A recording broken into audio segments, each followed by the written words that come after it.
Hi everyone, I'm Beliaev from the University of California, Santa Barbara, and now I'm going to talk about how we develop a framework that can help incentivize routing choices for safer and more efficient transportation during the pandemic. As countries begin to reopen, experts predict more traffic congestion than before the pandemic. The reason for this is that inhabitants of cities remain reluctant to use public transit due to the increased risk that comes along with it. In fact, large-scale user surveys have shown that risk of infection has become the primary deciding factor on people's choice, the mode of transit. Hence, it shouldn't be surprising that we are seeing such a slow recovery for public transit as opposed to the other modes of transportation. So, what are some possible solutions to this issue at hand? One that I'm sure we've all heard of is working from home. Another idea is to build infrastructure that supports alternative modes of transport, such as biking. And alternative working hours are something that has been considered. Unfortunately, these solutions do not apply to the whole population, and more importantly, none of them are considering financial incentives, which are expected to play a key role in aiding the recovery of public transit. To this end, we need to figure out how financial incentives can be used to help mitigate the traffic and safety concerns. The key idea behind our approach is that in order to have safe and efficient transportation networks, we need to consider the risk of infection as a factor in the user's decision. How do we accomplish our goal? First, using our learning framework, we derived a model of how humans made decisions regarding traffic before the pandemic, and then implemented these human choices into a traffic model using our optimization framework. We then learned how humans' choices have changed due to the pandemic, and using our optimization framework, we control taxi prices in order to both incentivize safety, where we can see users avoid taking the train, and incentivize efficiency, where we see more users taking the train, alleviating congestion. For the rest of the talk, I will go over the transportation model used, followed by a discussion of how human preferences were learned, and finally, how prices were optimized for safety and efficiency. Our traffic network consists of one origin-destination pair and multiple parallel roads. These roads are shared by private cars shown in black and taxis shown in yellow. For public transit, we have a single railroad, and finally, we have a pedestrian walking path. Let's consider one of the parallel roads. Given its length, we define the free flow latency as the time it takes a vehicle to travel across the road when moving at the maximum allowed speed. We also define the capacity, which is the maximum supported flow of cars on the road. But in reality, the actual flow can vary, since traffic can be in a congested state.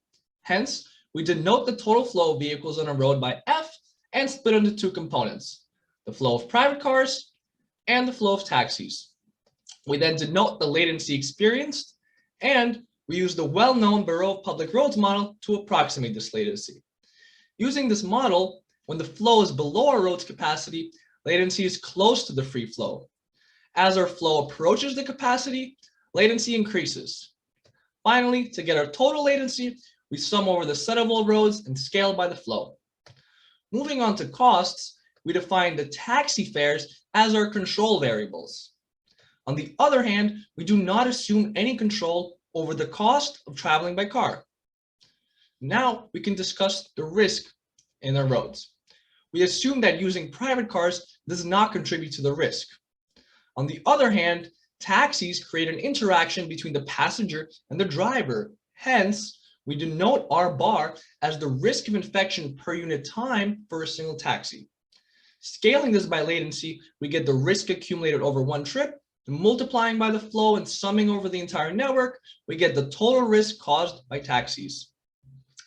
To model public transportation, we include one railway in our model, which we can think of the flow in units of passengers per time.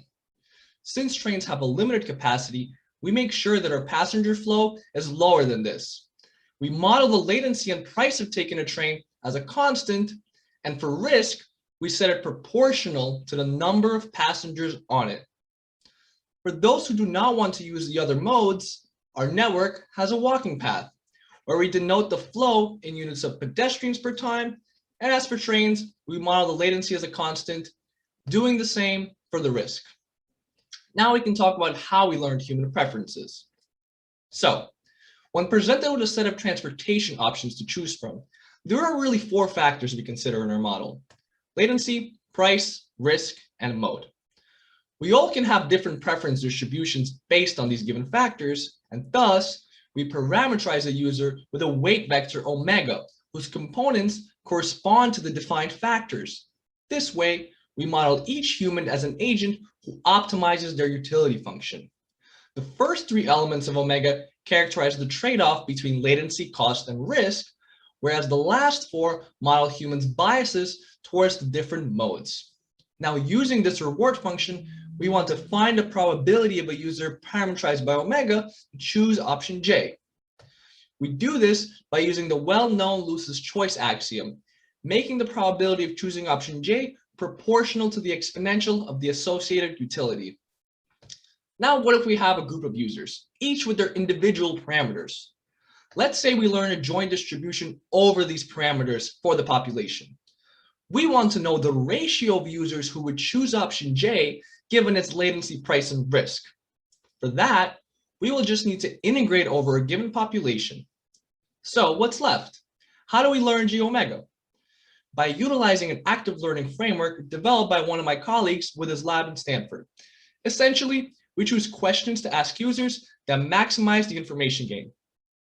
Now we can finally formulate our optimization. Our goal is to optimize taxi fares to achieve both low risk and low latency.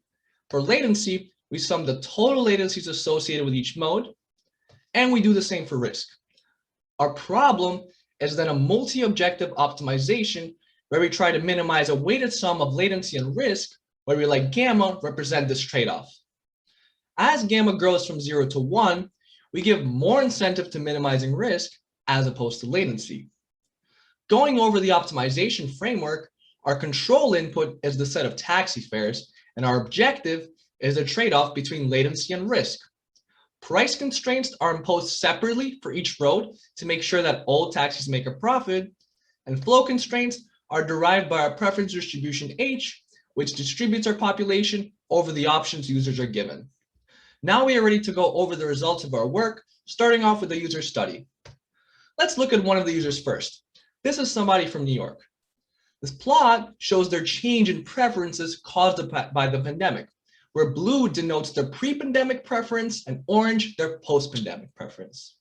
The x-axis captures the trade-off between latency and price, whereas the y-axis captures risk versus price. We expect users' distributions to move towards the top left, as the pandemic has caused us to be more concerned regarding risk and less concerned regarding latency. In fact, we found that the majority of participants followed this exact trend, as the regard for risk increased. The two participants that already had COVID-19 were the only ones that showed an increase in their regard for latency, and 3 participants showed a decrease in their care for latency as well as risk. We could proceed to the simulated traffic network experiments where we used the previously depicted toy network. Let's first look at the pre-pandemic results, where x-axis shows latency and the y-axis risk. As we vary gamma from 0 to 1, we incentivize safety. With pre-pandemic preferences, people's disregard for risk and high regard for latency makes gamma have a large effect on risk, bringing it down from 170 to 130. While with post-pandemic preferences, people's high priority on risk as opposed to latency makes gamma have a large effect on latency instead, bringing it down from 68 to 58 minutes.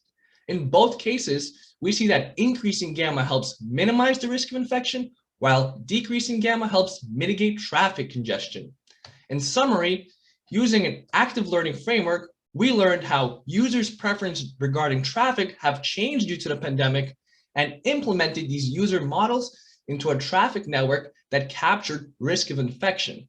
Then, with our optimization, we controlled taxi prices to incentivize both safety and efficiency, showing that risk of infection has to be accounted for in order to alleviate congestion and minimize risk of infection. Thank you for joining in.